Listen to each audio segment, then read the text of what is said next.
बिस्मिल्लाहिर्रहमानिर्रहीम, अस्सलाम वालेकुम।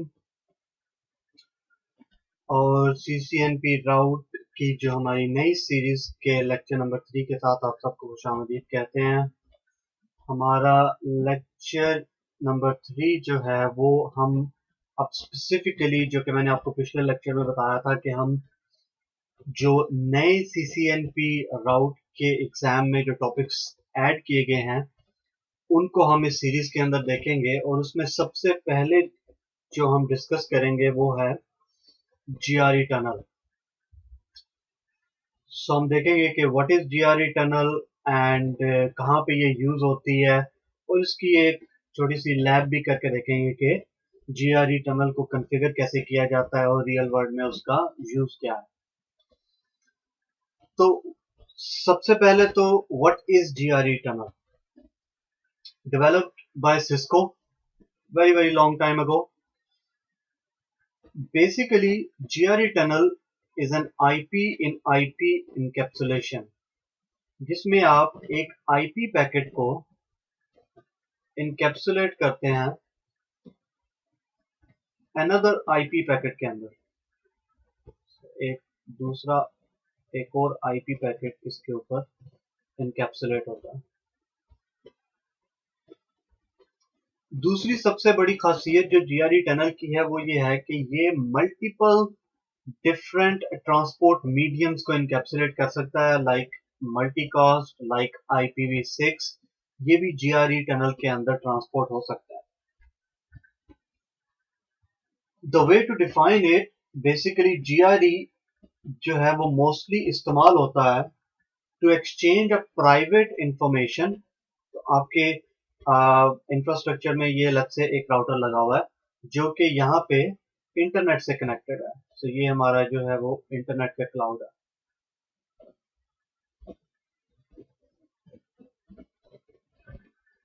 इंटरनेट, ये हमारी एक ब्रांच का एक ऑफिस है। हमारी ये एक ब्रांच लेट्स से लंदन में है, और ये ब्रांच हमारी लेट्स से बर्मिंघम में। यहाँ पे उसका एक राउटर लगा है और दोनों राउटर बेसिकली सिर्फ इंटरनेट से कनेक्टेड है। अब ऑब्वियसली क्या होगा कि जब इंटरनेट से ये दोनों राउटर कनेक्टेड हैं तो बेसिक कनेक्टिविटी में क्या होगा कि यहाँ पे इस राउटर के इंटरफेस पे एक पब्लिक आईपी होगा, कुछ भी, एनी पब्लिक आईपी, और इस राउटर के इंटरफेस पे भी एक पब्लिक आईपी होगा।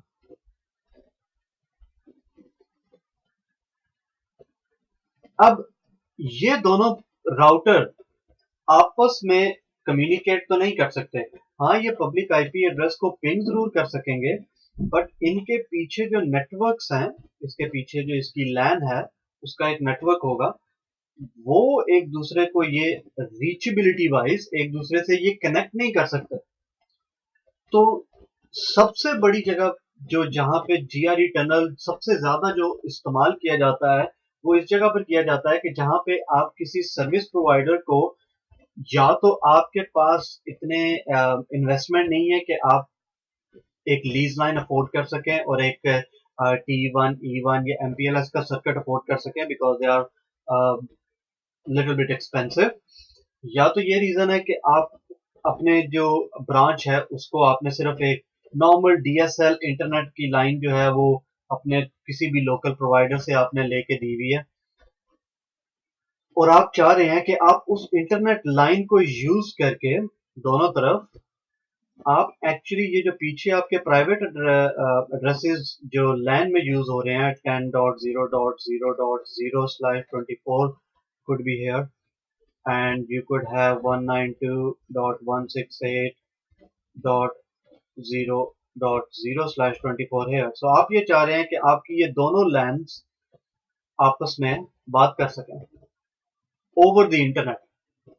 So that's where GRE tunnel comes into place.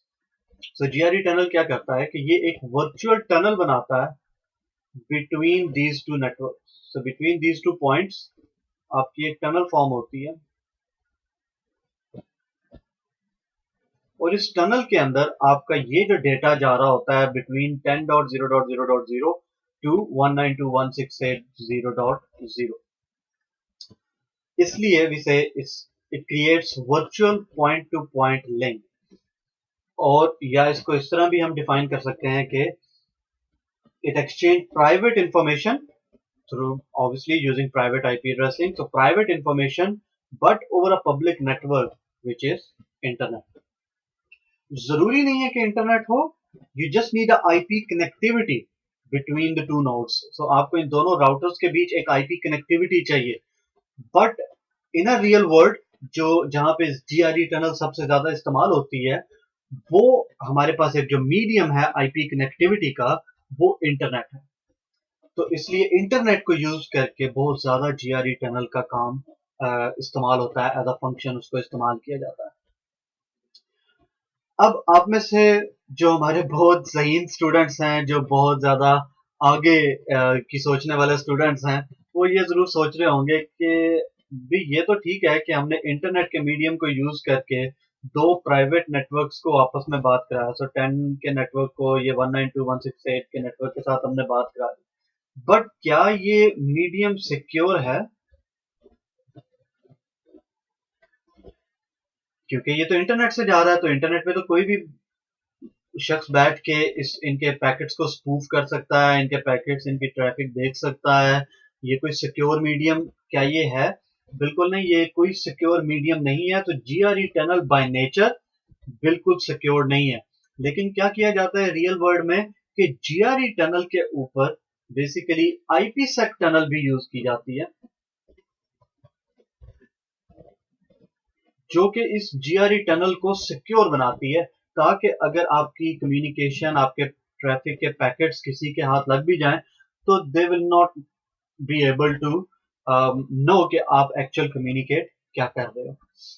तो that's how it actually works. But हम यहाँ पे आईपीसेक की तो बात नहीं करेंगे, हम बेसिकली सिर्फ ये देखेंगे कि जो बेसिक प्रोटोकॉल है, जो बेसिक ये जो आपने टनल बनाई है बिटवीन दो नोड्स के बीच में, using the IP medium, using the internet medium, वो टनल कैसे बनी है, और जो दोनों राउटर्स के बिहाइंड जो नेटवर्क्स हैं, वो एक दूसरे से बात कैसे करेंगे, उनको हम कॉन्फ़िगर करके देखेंगे। But that is what GRE tunnel is.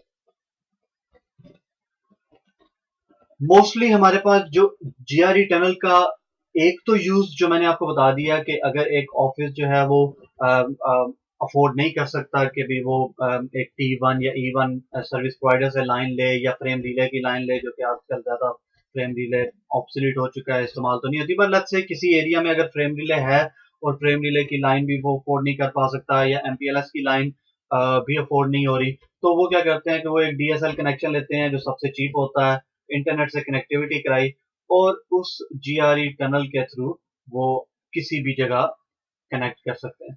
दूसरा जो उसका जो सबसे ज्यादा इस्तेमाल होता है, वो इस तरह से होता है कि जो कंपनियां जिनके पास अच्छे पैसे होते हैं, वो क्या करते हैं कि वो अपने ऑफिस में, ये उनका ब्रांच ऑफिस है, ये उनका सेंट्रल ऑफिस है, दोनों जगह पे वो दोनों चीजें ले लेते हैं। एक तो वो ले लेते हैं अपना फ्रेम रिले का सर्किट, या it could not be frame relay, it could be MPLS as well, so it could be MPLS here।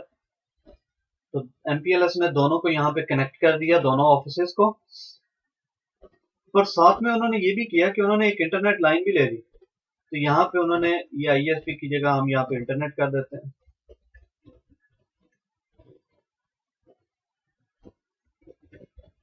और ये इंटरनेट एक दूसरा सर्विस प्रोवाइडर जो सिर्फ डीएसएल लाइन है जो उन्होंने ली हुई है। अब वो क्या करेंगे कि ये दोनों, क्योंकि राउटर्स इंटरनेट से कनेक्टेड हैं, तो वो जीआरई टनल को यूज करते हुए इन दोनों के अपनी लोकेशंस के बीच एक डीआरई, एक वर्चुअल टनल फॉर्म करेंगे, ताकि वो इस ब्रांच ऑफिस के, इस राउटर के पीछे जितने भी नेटवर्क्स हैं, उनको अपने इस सेंट्रल ऑफिस से, हेड ऑफिस से बात करवा सके। अब ये भी एक,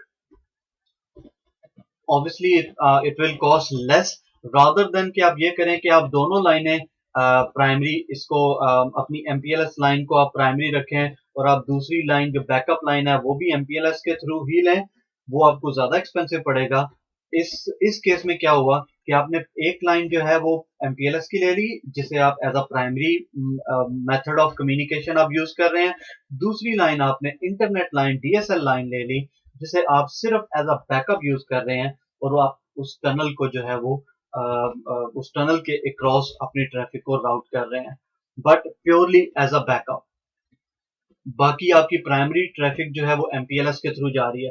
let's say for any reason जहां पे अगर किसी वजह से आपकी कनेक्टिविटी लूज हो जाती है, तो फिर आपकी ट्रैफिक वो इंटरनेट से होते हुए जीआरई टनल के थ्रू आपके सेंट्रल ऑफिस तक जा सकती है। तो ये भी एक अनदर मेथड है जिससे आप primary and backup as a backup solution आप जीआरई टनल को यूज कर सकते हैं। जीआरई टनल के हेडर को देखा जाए तो बेसिकली होता क्या है कि जैसा कि हम कह रहे हैं कि आपका ये जो दो राउटर्स हैं, तो एक हमारे पास यहाँ पे एक राउटर है, दूसरा यहाँ पे एक राउटर है, और बीच में हमारे पास कोई भी मीडियम है, आईपी कनेक्टिविटी है, it could be internet, it could be any IP medium. तो उसमें हम क्या करेंगे कि क्योंकि हमारे पास यहाँ पे लेट्स से हमारे पास इंटरनेट है, तो हमारे पास दोनों तरफ एक पब्लिक आईपी एड्रेसेस यूज हो रहे होंगे, ठीक है, और इसके पीछे हमारे पास प्राइवेट आईपी एड्रेसेस यूज हो रहे होंगे। तो अब हमने क्या किया कि हमारी जो कम्युनिकेशन है, जब हमारी कम्युनिकेशन जहां से निकलती है फ्रॉम द लैन, तो उसमें क्या होता है कि जब वो टनल बेसिकली एक लॉजिकल इंटरफेस बनता है दोनों राउटर्स पे, टनल इंटरफेस। उस टनल इंटरफेस से जब ट्रैफिक निकलती है, और वो जब फिजिकल इंटरफेस से निकल के जिस पे पब्लिक आईपी एड्रेस होता है, जब आप इंटरनेट की तरफ जाते हो, तो एक आपका नया हेडर लगता है उस पे, आईपी हेडर। इस आईपी हेडर के अंदर, और जीआरई हेडर लगता है, इस पहले आईपी हेडर के अंदर आपके पब्लिक आईपी एड्रेस के सोर्स एंड डेस्टिनेशन की डिटेल होती है, और उसके बाद जो आपका एक्चुअल आईपी हेडर होता है उसके अंदर सोर्स एंड डेस्टिनेशन की डिटेल होती है, जो आपके एक्चुअली प्राइवेट नेटवर्क्स की होती है। तो ये प्राइवेट नेटवर्क्स की जो इंफॉर्मेशन आप सेंड कर रहे होते हैं, वो आप इस ओरिजिनल आईपी हेडर के अंदर कर रहे होते हैं। तो ये आपके पास दोनों आईपी एड्रेसेस के जो हेडर्स हैं, ये एक ही फ्रेम के अंदर आपके पास एक ही आईपी पैकेट के अंदर लगे होते हैं। तो इस तरह से वो आईपी इन आईपी इनकैप्सुलेशन जो हमने पहले बात की थी, इस तरह से होती है। और अगर आप एक्चुअल कम्युनिकेशन को वायर शार्क के थ्रू कैप्चर करें, तो आप देखेंगे कि लेट्स से अगर आपने आपके पास ये एक नोड है, लेट्स से, और ये इंटरनेट से कनेक्टेड है, और यहाँ पे ये एक नोड है आपके पास। तो यहाँ पे आपने लेट्स से एक इंटरफेस बनाया, टनल इंटरफेस, उसको आपने एक आईपी एड्रेस दे दिया प्राइवेट रेंज का 10.1.1. या 10.0.0.1, और यहाँ पे आपने उसी रेंज के अंदर उस टनल को आईपी एड्रेस दे दिया 10.0.0.2, बिकॉज बेसिकली आप क्योंकि virtual point to point link बना रहे हैं, तो ये ऐसे ही एक्ट करेंगे कि ये दोनों सेम ही नेटवर्क के अंदर है, सेम ही सबनेट के अंदर है। तो उसमें क्या होगा, लेट्स से कि यहाँ पे आपके पास पब्लिक आईपी है 1.1.1.1, और यहाँ पे आपके पास पब्लिक आईपी है 2.2.2.2, और आपने इन दोनों के बीच टनल बनाई है।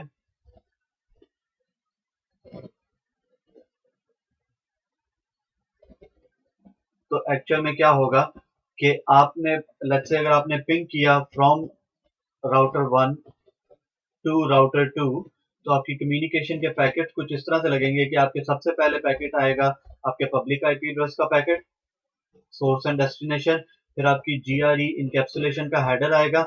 जब वो डेस्टिनेशन पे पहुंचेगा, तो आपकी ये जीआरई और ये पहले वाला पब्लिक आईपी का पैकेज ये स्ट्रिप ऑफ हो जाएगा, उतार लिया जाएगा, और फिर उसके नीचे आपके पास जो है वो प्राइवेट आईपी एड्रेसेस की इंफॉर्मेशन मौजूद होगी, जो आपके पास राउटर 1 की 10.0.0.1 है, और राउटर 2 की 10.0.0.2 है। तो this is how the communication work. और ये मैंने कैप्चर किए इंफॉर्मेशन आपको दिखाई, जो कि वायर शार्क के थ्रू ली गई है। So that's it. इससे ज्यादा कोई ज्यादा थ्योरी नहीं है जीआरई टनल के अंदर।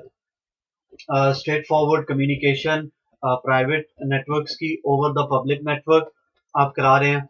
अब हम इसको एक्चुअल लैब में करके देखते हैं कि एक्चुअली इसको कॉन्फ़िगर कैसे किया जाता है, और एक्चुअली जीआरई टनल काम कैसे करती है। तो मैंने लैब में एक टोपोलॉजी बनाई है जो कुछ इस तरह से है कि राउटर 1 इंटरनेट से कनेक्टेड है, राउटर 4 इंटरनेट से कनेक्टेड है, और एक्चुअली मेरी इस टोपोलॉजी के पीछे इस इंटरनेट क्लाउड के अंदर भी दो राउटर्स लगे हुए हैं, जो कि आप अपनी प्रैक्टिस में ऑब्वियसली यूज करेंगे, लेकिन वो क्योंकि हिडन है because I wanted to show you कि ये पीछे इट डजंट मैटर ये कनेक्टिविटी कैसे हो रही है, इंटरनेट मीडियम है या कोई भी और मीडियम है, you just need connectivity between router 1 and router 4। तो इंटरनेट के मीडियम को यूज करके हमारे पास, हमें सिर्फ इतना पता है कि हमारे पास कनेक्टिविटी है बिटवीन राउटर 1 एंड राउटर 4। तो अगर मैं राउटर 1 को के कंसोल को लेकर आऊं, तो लेट्स से कि let's look at the IP addressing show IP interface brief. तो राउटर 1 के जो इंटरफेस इंटरनेट से कनेक्टेड है दैट इज फास्ट इथरनेट 0/0, और फास्ट इथरनेट 0/0 का आईपी एड्रेस है 12.12.12.1 और 12 ये जो इंटरफेस है जो इंटरनेट से कनेक्टेड है, और दूसरी तरफ हमारे पास राउटर 4 है, और राउटर 4 का भी जो इंटरफेस कनेक्टेड है इंटरनेट से that is 34.34.34.4. So we would like to first of all see कि क्या मैं राउटर 1 के उस इंटरफेस को पिंग कर सकता हूं जो कि इंटरनेट से कनेक्टेड है। तो उसका आईपी है हमारे पास 12.12.12.1। सो यस, मेरे पास ये रीचेबिलिटी है, मैं from router 4 to router 1 ping कर सकता हूं। अब मैं क्या करूंगा, मैं राउटर 1 में जाऊंगा और यहाँ पे एक लॉजिकल इंटरफेस बनाऊंगा, टनल इंटरफेस टनल 1, और इस इंटरफेस को एक आईपी एड्रेस दूंगा, आईपी एड्रेस 10.0.0.1 /255.255.255.0।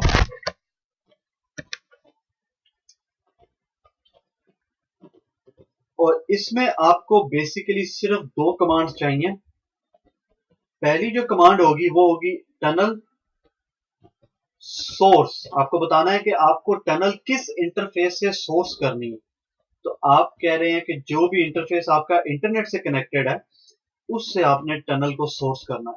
तो हमारा इंटरफेस जो इंटरनेट से कनेक्टेड है वो है फास्ट इथरनेट 0/0। आप आईपी एड्रेस भी दे सकते हैं उसका और इंटरफेस का नाम भी दे सकते हैं। तो मैं उसका नाम देता हूं। उसकी वजह यह है कि फर्दर डाउन द लाइन या समटाइम आपकी जो आईपी एड्रेसेस है ये डायनामिक एलोकेशन होती है, और ये आईपी एड्रेस हो सकता है 3-4 दिन बाद चेंज हो जाए। तो इसलिए आप इंटरफेस का नाम यूज करेंगे rather than IP address, because अगर आपने आईपी एड्रेस यूज किया और अगर आपके सर्विस प्रोवाइडर ने कुछ दिन बाद एक डायनामिक एलोकेशन से कोई डिफरेंट आईपी रख दिया तो फिर आपकी कनेक्टिविटी टनल की जो है वो लॉस हो सकती है। तो आपने नाम दिया, तो मैंने ये सोर्स दे दिया।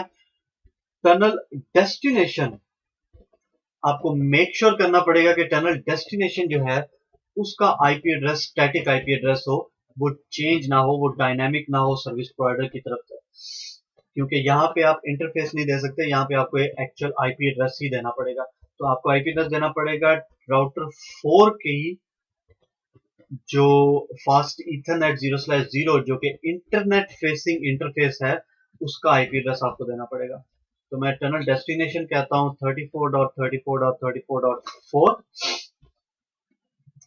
और ये हमारे पास देखें कि दो कमांड्स के बाद टनल अप हो जाती है।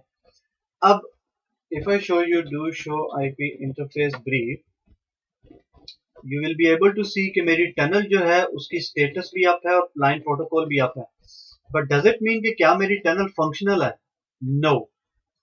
अप होने का मतलब सिर्फ यही है कि मेरी जो लोकल टनल की कॉन्फ़िगरेशंस हैं वो कंप्लीट हो चुकी है, इस वजह ये टनल अप हो गई है। दैट डजंट मीन कि मैं मेरे पास point A to point B reachability completely है। अप होने का ये मतलब बिल्कुल भी नहीं है। तो अब हमें करना ये पड़ेगा कि दूसरी तरफ राउटर 4 पे भी एग्जैक्टली सेम कॉन्फ़िगरेशन करनी पड़ेगी और उधर भी एक टनल इंटरफेस बनाना पड़ेगा। तो interface tunnel, the number doesn't matter, it can be any number, so मैं टनल 4 कर देता हूं। और यहाँ पे भी मैं दूंगा आईपी एड्रेस, और मैंने जैसे कहा था कि आईपी एड्रेस सेम रेंज में होगा जो कि हमने दूसरी साइड पे दिया था 10.0.0.2 कर देते हैं हम इसको, या .4 कर देते हैं, राउटर 4 है तो 255.255.255.0। और हमारे पास दो कमांड जो हैं, टनल सोर्स होगी हमारे पास इसका अपना इंटरफेस हम दे देते हैं। तो इसका भी इंटरफेस है फास्ट इथरनेट 0/0 और tunnel destination again as I mentioned कि you have to make sure कि टनल डेस्टिनेशन स्टैटिक आईपी हो, क्योंकि जो भी आप यहाँ पे आईपी एड्रेस देंगे उसी आईपी एड्रेस की तरफ टनल फॉर्म होगी। अगर वो आईपी एड्रेस सर्विस प्रोवाइडर ने चेंज कर दिया तो आपकी टनल कनेक्शन जो है वो लूज हो जाएगा। तो हमें टनल डेस्टिनेशन चाहिए जो दूसरी साइड का इंटरनेट फेसिंग आईपी है, तो वो है 12.12.12.1 और इसके बाद हमारी टनल जो है वो अप हो जानी चाहिए do show IP interface brief. तो यस, हमारी टनल बिल्कुल अप एंड रनिंग है। अब हमारे पास इन दोनों साइट्स के बीच logical tunnel point to point virtual एक इंटरफेस फॉर्म हो चुका है जो सेम ही नेटवर्क के अंदर है। तो we should be able to ping the other side tunnel interface. Of course we can. Now you have a reachability between R1 and R4 over the internet. अब इसका बेसिक मकसद क्या है? तो जैसा कि हमने दोनों राउटर्स के ऊपर दो लूप बैक्स बना रखे हैं।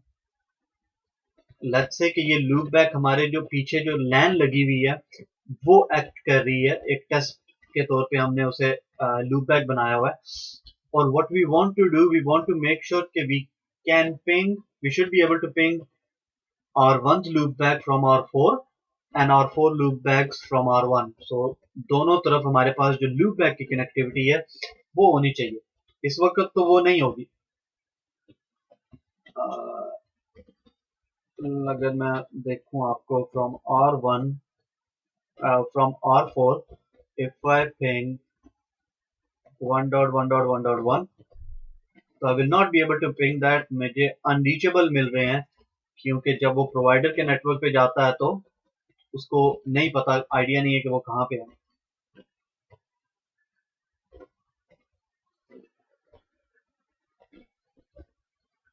बट मैं चाह रहा हूँ कि ये प्रोवाइडर के नेटवर्क पे इंटरनेट पे तो नहीं जाए ये ट्रैफिक, क्योंकि इस वक्त तो वो डिफॉल्ट रूट ले रही है ना। इस वक्त उसके पास रूट ही नहीं है 1.1.1 की तरफ जाने का, तो वो डिफॉल्ट रूट लेके एक्चुअली इंटरनेट की तरफ जा रहा है और इंटरनेट कह रहा है अभी मुझे तो नहीं पता ये आईपी कहाँ है। तो what I want to do, मुझे ये इंटरनेट की तरफ नहीं भेजना, मुझे ये टनल इंटरफेस के थ्रू बाहर भेजना है, क्योंकि जीआरई की इनकैप्सुलेशन लगनी चाहिए उसके ऊपर मेरी ट्रैफिक के ऊपर।